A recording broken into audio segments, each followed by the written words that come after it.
So I ask you, how do you celebrate your birthday? Well, I know how I celebrated my 37th birthday. My God, I'm getting closer to 40 every day. I did a 2018 NFL mock draft. Always grinding.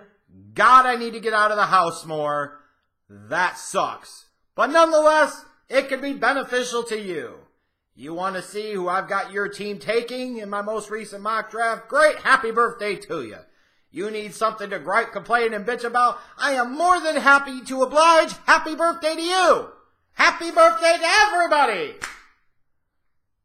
Just me, I guess. 37. God damn. Getting old. But the pretty face doesn't quite say so, haters. Anyways. Alright, so since the last time I did a mock draft, obviously we've had something big, significant, and notable happen. And that is the Colts and Jets executing a trade where the Jets moved up to the Colts pick at number 3, and the Colts got back 2 second-round picks along with the 6th overall pick in this year's draft and a second-round pick next year, which is one of those deals where on the surface the Colts win massively because they got all that draft pick currency to move back very little when they weren't looking at quarterback anyways. It's one of those ding-dong, dumb dicks, just frickin' do it type of deals. It really is. Whereas from the Jets' standpoint, they struck first, so they set the market. They paid a little bit above based off of the old draft pick value chart. But that, again, is a guide.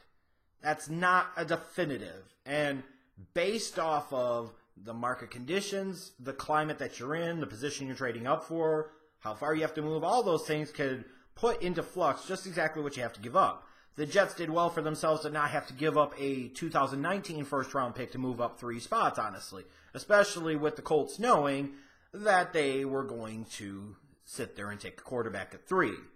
It's interesting for the Jets that they traded up to 3, leaving the chance that potentially 2 other teams in front of them could take a quarterback, which makes you wonder, A, if the Jets think that they could maybe peel up to where the Giants are at number 2, B, if they have 3 quarterbacks graded similarly and feel like no matter what at number 3, they're going to get one of their guys.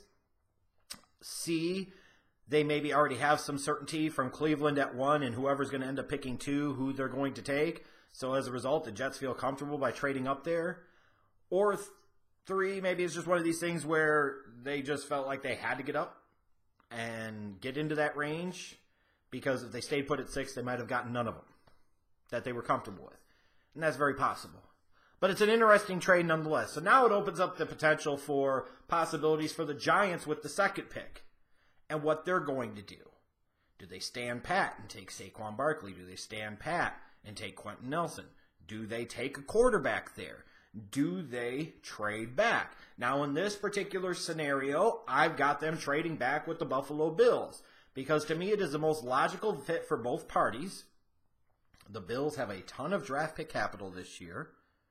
The Giants, if they're not going to take a quarterback, then it would make sense for them in theory to move back, get a bunch of additional picks, and get some more potential impact players.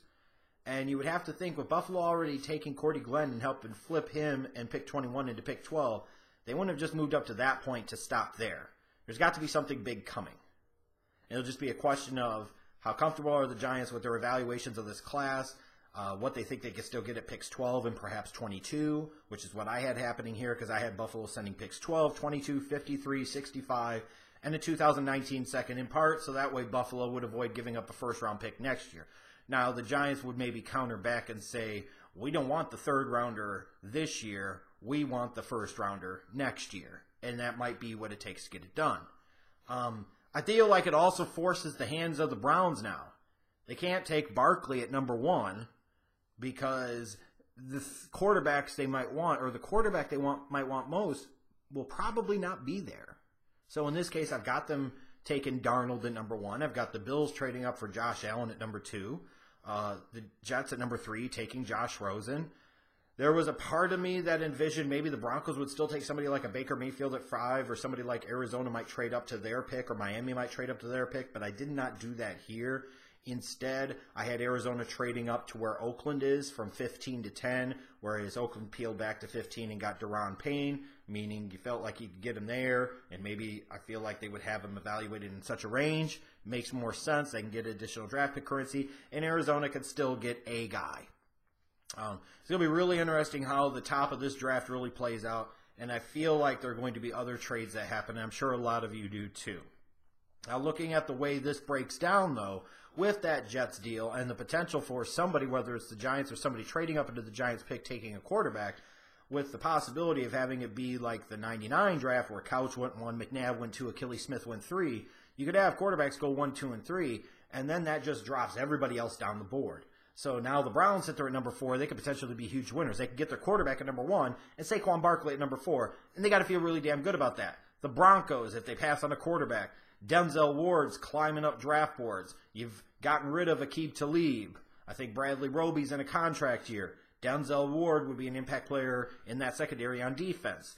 The Colts, you have a choice then at that point. If Ward went number 5, you choose between Quenton Nelson and Bradley Chubb. You feel like no matter what, you done really damn well to trade back and still be able to get those two guys who you might have potentially had to consider taking at number 3 to now potentially have both of them fall into your lap. Or if Denver decided they wanted to protect Case Keenum and take Quenton Nelson at 5, then you're still choosing between Denzel Ward and Bradley Chubb, and you're not in a bad place. Now, for this scenario, I've got the Colts defaulting to Quenton Nelson because even though he's an offensive guard, you're now picking outside of the top 5, and the ultimate priority has to be protect Andrew Luck.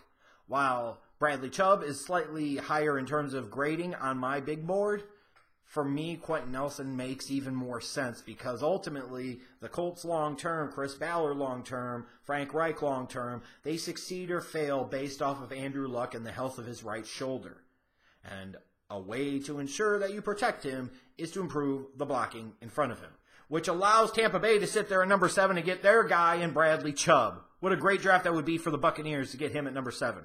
Which would leave my Bears at number 8 to choose between guys like Tremaine Edmunds, Minkah Fitzpatrick, maybe Roquan Smith, maybe somebody like a Marcus Davenport, maybe a Derwin James. Lots of choices there. Maybe they reach on an offensive tackle. I'm going to avoid the reaching part right now and look at Tremaine Edmunds. And to me, I'm looking at him. He reminds me some of Black Urlacher is what he really reminds me of.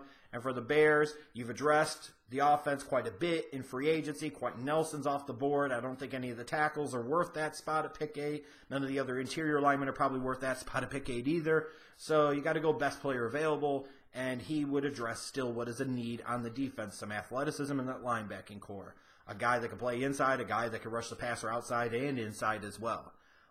Which means that San Francisco could sit there at 9 and still end up with Minkah Fitzpatrick in their laps. And that would be great for them. Like I said, I've got Arizona trading up for Mayfield, which allows Miami to end up with Derwin James. Again, how could you really complain about that?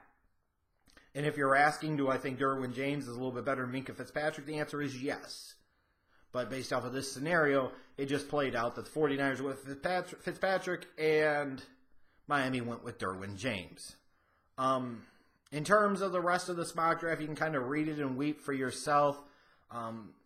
I'll do another one next week, actually, and with having more time, I'll go a little more in depth and do more rounds. And I promise you, as I'm getting through more and more of the scouting reports, which will be starting to upload again this week, there will be more changes and more movement up and down my rankings, up and down my mock drafts, up and down my big board. So stay tuned for all that. In the meantime, let me know what you think of my picks. Anything else I want to call out? Atlanta fans, would you be okay with DJ Moore at 26? Pittsburgh fans, would you be okay with a safety at 28? Just wondering. Jacksonville fans, would you be okay with an offensive tackle at 29? Feels like I gotta ask permission for this crap now. Philly fans, are you happy with Rashaan Evans at 32? Carolina, are you happy with Courtland Sutton at 24? Cowboys fans, are you happy with Calvin Ridley at 19? Baltimore fans, are you probably not happy with Mike McGlinchey at 16, but could you eat it and deal with it? Let me know your thoughts on all that in the comments section below. Stay tuned for more draft-related stuff this week on this channel.